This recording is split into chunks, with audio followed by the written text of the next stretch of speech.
દૈનિક બાઇબલના વાંચનો. તારીખ 5 માર્ચ 2026, તપઋતુના બીજા અઠવાડિયાનો ગુરુવાર. પહેલું વાંચન પૈગંબર ઇર્મિયાના ગ્રંથમાંથી અને શુભ સંદેશનું વાંચન સંત લુક ગ્રંથમાંથી. પહેલું વાંચન પૈગંબર ઇર્મિયાના ગ્રંથમાંથી, અધ્યાય 17, કડી 5 થી 10. આ પ્રભુના વચન છે, એને શાપિત જાણો જે મારાથી વિમુખ થઈને માણસ ઉપર વિશ્વાસ રાખે છે, જે માટીના માનવીને પોતાનો આધાર માને છે. તે રણના સૂકા ઝાંખરા જેવો છે, જે ઉજ્જડ મરુભૂમિમાં જ્યાં કોઈ વસી ન શકે એવી ખારી જમીનમાં ઊભું છે. તેનું કદી ભલું થવાનું નથી. પણ જે મારા ઉપર વિશ્વાસ રાખે છે અને મને પોતાનો આધાર માને છે, તેના ઉપર મારા આશીર્વાદ વરસશે. તે પાણીની ધારે રોપેલા ઝાડ જેવો છે, જેના મૂળિયા પ્રવાહ સુધી ફેલાયેલા છે.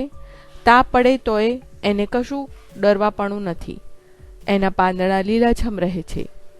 દુષ્કાળના વર્ષમાં એને કશી ચિંતા નથી. એ ફળ આપતું જ રહે છે. હૃદય જેવું કંઈ કપટી નથી.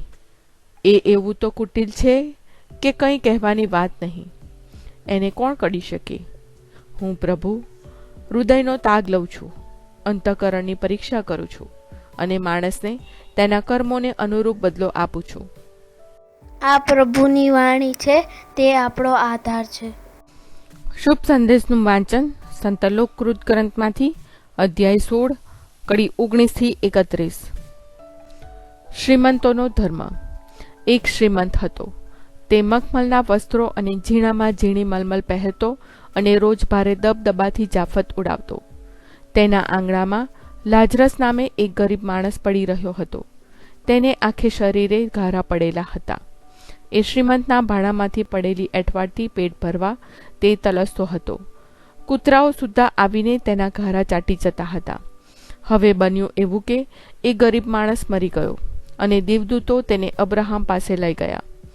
પેલો શ્રીમંત પણ મરી ગયો અને તેને દફનાવવામાં આવ્યો. નરકમાં ઘોર યાતના વેઠતા વેઠતા ઊંચે જોયું તો તેણે દૂર અબ્રાહમને અને તેમની પાસે લાજરસને જોયો. તે મોટેથી બોલી ઉઠ્યો, પિતા અબ્રાહમ, મારા ઉપર દયા લાવો અને લાજરસને મોકલો કે તે પોતાની આંગળીનું ટેરવું પાણીમાં બોળીને મારી જીભને ઠારે, કારણ હું આ જ્વાળામાં રીબાઈ રહ્યો છું.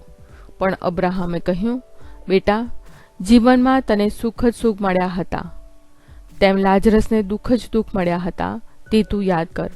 હવે અહીં તેને સાંત્વન મળે છે અને તું રીબાય છે. એ ઉપરાંત તારી અને અમારી વચ્ચે એક મોટી ખાઈ રહેલી છે, જેથી અમારી બાજુએથી કોઈ તારી બાજુ આવવા ઈચ્છે તો ન આવી શકે, અથવા તારી બાજુએથી કોઈ અમારી બાજુ આવવા ઈચ્છે તો ઓળંગી ન શકે. ત્યારે તેણે કહ્યું, તો પિતાજી, તમે એને મારા બાપને ત્યાં મોકલો. મારે 5 ભાઈઓ છે. એ જઈને તેમને બધી વાત કહીને ચેતવે, નહીં તો તેઓ પણ આ યાતના ભર્યા સ્થાનમાં આવશે. પણ અબ્રાહમે કહ્યું, એ લોકો પાસે મોશે અને પૈગંબરો છે જ, તેમનું સાંભળે. પણ તેણે કહ્યું, ના ના પિતા અબ્રાહમ, એના કરતાં મૃત્યુ પામેલામાંથી જો કોઈ તેમની પાસે જાય તો એ લોકો પશ્ચાતાપ કરશે. અબ્રાહમે જવાબ આપ્યો, જો તેઓ મોશેનું અને પૈગંબરોનું નહીં સાંભળતા હોય તો મૃત્યુ પામેલામાંથી કોઈ સજીવન થાય તોય તેઓ સમજવાના નથી. આ પ્રભુની વાણી છે, તે આપણો આધાર છે. પ્રાર્થના. ઓ મારા પ્રભુ ઈસુ, હું મારા પાપો માટે પસ્તાવો કરું છું. મારા પાપો માફ કરો. મારા હૃદયમાં આવો. હું તમને મારા પ્રભુ અને તારણહાર બનાવીશ. આમેન. પ્રભુ તમને સુખી રાખો અને તમારી સંભાળ રાખો. પ્રભુની તમારા ઉપર કૃપા દ્રષ્ટિ અને મહેરબાની હો. પ્રભુની તમારા ઉપર પ્રસન્નતા હો અને તે તમને શાંતિ બક્ષો.